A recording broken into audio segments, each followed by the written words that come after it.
We're speaking of the principle of self-defense. I'm asking if you think that the principle of self-defense applies to the retaliatory, the airstrikes that they're conducting in response. Matt, this is a very fluid situation. I would hesitate to comment on operations beyond, the rocket fire that is clearly targeting innocent civilians in Israel. So I would hesitate to speak to specific operations that have just occurred. But the broader principle of self-defense is something we stand by on behalf of Israel and every other country. Do you think that an Israeli military response to the rockets coming in, a military response to the rockets coming in is covered by this broader rubric of self-defense, right? Self-defense often does authorize the use of force. Thank you, Matt. I want to ask you about East Jerusalem, but let's talk about what you said about the principle of self-defense. Does that in any way apply to the Palestinians? Do they have a right to self-defense? Do Palestinians have a right to self-defense? Broadly speaking, Saeed, we believe in the concept of self-defense. We believe it applies to any state. I don't think that. I certainly wouldn't want my words to be construed as. I understand. I want to ask you.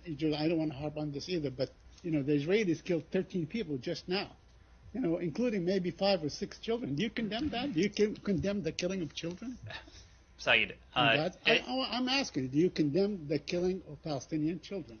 Obviously, and these reports are just emerging, and I understand, I was just speaking to the team, I understand we don't have independent confirmation of facts on the ground yet, so I'm very hesitant to get into reports that are just emerging. Obviously, the deaths of civilians, be they Israeli or Palestinians, are something we would take very seriously. Okay.